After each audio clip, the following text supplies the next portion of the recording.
रक्षाबंधन की कहानी। ब्रजभूमि के पास एक गांव बसा हुआ था।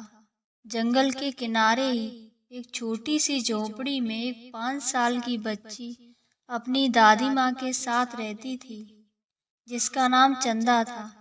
चंदा का उसकी दादी माँ के अलावा और कोई नहीं था। उसकी दादी के पास कमाई का कोई साधन नहीं था। वह जंगल जाकर लकड़ी बीनकर उन्हें बेचकर अपनी गुजर करती।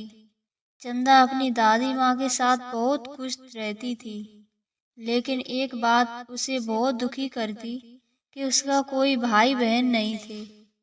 गांव के सारे बच्चे उसे चिढ़ाते थे, उसे अपने साथ खेलने भी नहीं देते थे। वह इस बात से बहुत दुखी रहती थी। बहुत बार वह अपनी दादी माँ से पूछती कि उसका कोई भाई क्यों नहीं है। तब उसकी दादी माँ ने बड़े प्रेम से बोला, कौन कहता है कि तुम्हारा कोई भाई नहीं है? वह है ना, कृष्ण कन्हैया, वही तेरा भाई है। ऐसा बोलकर दादी माँ लड्डू गोपाल की ओर इशारा कर देती है। चंदा की झोंपड़ी में एक पुरानी सी किंतु बहुत ही सुंदर लड्डू गोपाल की तस्वीर थी। चंदा की दादी माँ उनकी बड़ी प्रेम से सेवा किया करती थी और बहुत प्रेम से जो रूखा सूखा उनके पास होता उसका वो भोग लगाती। चंदा भी भोलेपन से लड्डू गोपाल को अपना भाई मानने लगी और जब भी वो दुखी होती तो लड्डू गोपाल के सामने बैठकर उनसे बात करने लगती और कहती, भाई तुम मेरे साथ खेलने क्यों नहीं आते? सब बच्चे मुझे चिढ़ाते हैं, तुम मुझसे रूठ गए कि कभी घर भी नहीं आते। मैंने तो कभी तुम्हें देखा भी नहीं है। अपनी बाल कल्पनाओं में खोई चंदा लड्डू गोपाल से अपने मन का सारा दुख कह देती। चंदा का प्रेम निश्चल था। वह अपने भाई को पुकारती थी। उसके प्रेम के आगे भगवान भी नतमस्तक हो जाते थे, किंतु उन्होंने कभी कोई जवाब नहीं दिया।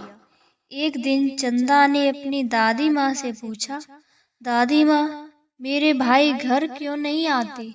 वह कहाँ रहते हैं? तब दादी माँ उसको टालने के लिए कहा, तेरा भाई जंगल में रहता है, एक दिन वह जरूर आएगा। तब चंदा ने पूछा, क्या उसको जंगल में डर नहीं लगता? वह जंगल में क्यों रहता है? तब दादी माँ ने उत्तर दिया, वह किसी से नहीं डरता है, उसको गांव में अच्छा नहीं लगता, इसीलिए धीरे धीरे रक्षाबंधन का दिन पास आने लगा। गांव में सभी लड़कियों ने अपने अपने भाइयों के लिए राखी खरीदी। वह चंदा को चिढ़ाने लगी कि तेरा तो कोई भाई नहीं है, तू किसे राखी बांधेगी?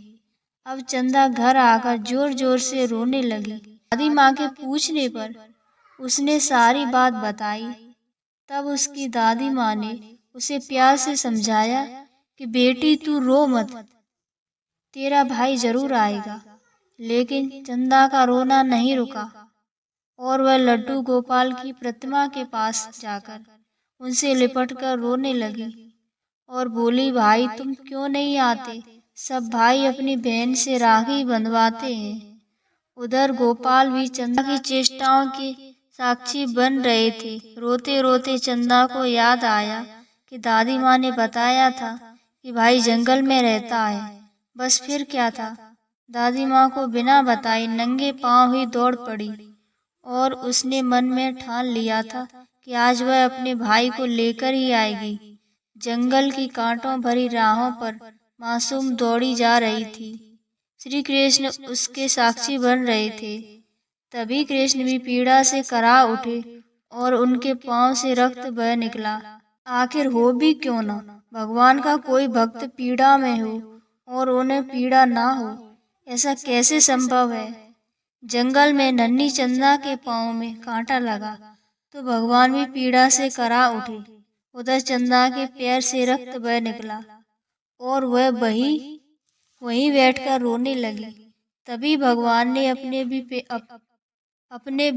पैर पर हाथ फेरा तो पलक झपकते ही चंदा के पांव से रक्त बहना बंद हो गया और दर्द भी नहीं रहा और वह जंगल की ओर फिर से दौड़ पड़ी।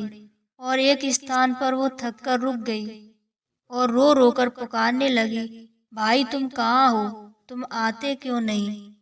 अब गोविंद के लिए एक पल भी रुकना कठिन था। वह तुरंत एक 11 से 12 वर्ष के बालक बनकर चंदा के पास आ गए थे। उधर चंदा थक कर बैठ गई थी और सिर झुकाकर रोई जा रही थी।